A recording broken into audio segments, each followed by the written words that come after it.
नमस्कार, मी डॉक्टर गणेश आव्हाड। आपण हेल्थ टिप्सचे जे काही व्हिडिओ बनवलेत त्या व्हिडिओ खाली एक कमेंट अशी आली आहे, तेजस वाटकर नावाचा एक मुलगा आहे जो 28 वर्षांचा आहे। तर त्याची कमेंट आपण वाचूया। तेजस वाटकर असं लिहितोय की मी 28 वर्षांचा IT इंजिनियर आहे आणि मला रात्री युरिनला जास्त वेळा जावं लागतंय, भूकही चांगली लागतीये पण वजनात काही बदल झालेत आणि तहान पण खूप लागतीये आणि चालताना थोडंसं धाप लागल्यासारखं वाटतंय। अशा प्रकारचे 25 ते 45 या वयोगटातले तरुण आजकाल लाईफस्टाईल डिसऑर्डर संदर्भात व्याधीनं ग्रासलेले दिसतात। आता नेमकं या व्यक्तीची जर साधारण लक्षणं पाहिली तर हा व्यक्ती डायबिटीसचा रुग्ण असू शकतो असं प्रथमदर्शनी वाटतंय, पण त्यासाठी आपल्याला काही तपासण्या करणं गरजेचं आहे, जसं की fasting blood sugar level, post glucose blood sugar level. आता याच्यामध्ये कसं आहे की ज्यांना डायबिटीस नव्यानं शोधायचा असतो त्याच्यामध्ये पोस्ट ग्लुकोज म्हणजे काय की OGTT म्हणजे oral glucose tolerance test, 75 gram glucose पिल्यानंतर साधारण 60 मिनिटांनंतर आणि 90 मिनिटांनंतर शुगर रक्तामध्ये किती सिक्रीट होते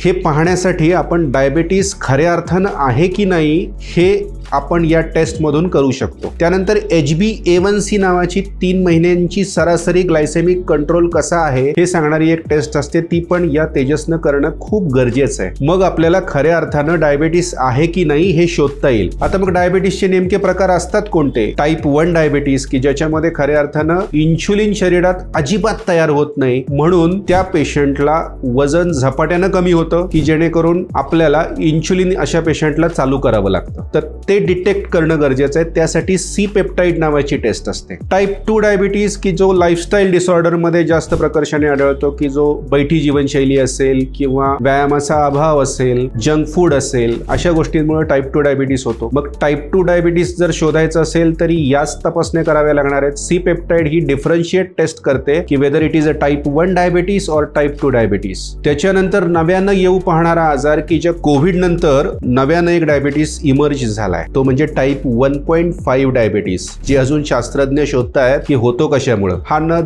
टाईप 1 डायबिटीस असतो ना टाईप 2 डायबिटीस असतो। That is type 1.5, that means LADA, latent autoimmune diabetes in adults, की ज्याच्यामध्ये आपल्याला पेशंटला तात्काळ ट्रीटमेंट करणं गरजेचं असतं, अन्यथा पेशंटला लगेच इन्शुलिन चालू करावं लागतं। जर समजा ते चालू केलं नाही तर शुगर नियंत्रणात राहणार नाहीत आणि शुगर नियंत्रणात राहिल्या नाही तर 28 वर्षासारख्या तरुणांमध्ये आपल्याला हृदयविकाराच्या समस्या जोडीनं चालू होतात, कारण त्याला धाप लागायला सुरुवात झाली आहे। जर शुगर अनियंत्रित असेल त्याच्यानंतर त्याची होमोसिस्टिन नावाची जर आपण टेस्ट केली तर 40च्या आतमध्ये ही साधारण टेस्ट केली जाते की ज्याच्यामुळे आपल्याला हृदयविकार होण्याची संभावना या टेस्ट मधून कळते, ही सुद्धा त्या व्यक्तीनं करणं गरजेचं ठरतं। या पेशंटनं सुरुवातीला तपासण्या करून वेळीच उपचार घेतले तर कदाचित अशा व्यक्तींचा डायबिटीस खऱ्या अर्थानं रिव्हर्स होऊ शकतो आणि भविष्यात होणारे कॉम्प्लिकेशन्स जसं की हृदयविकार असेल किंवा किडनीचे विकार असतील किंवा लिव्हरच्या संदर्भातल्या तक्रारी असतील किंवा मेंदूचा स्ट्रोक नावाचा आजार आहे हे टाळले जातील। आणि तेजस, तू जर ह्या वेळीच तपासण्या केल्या तर इतर जे काही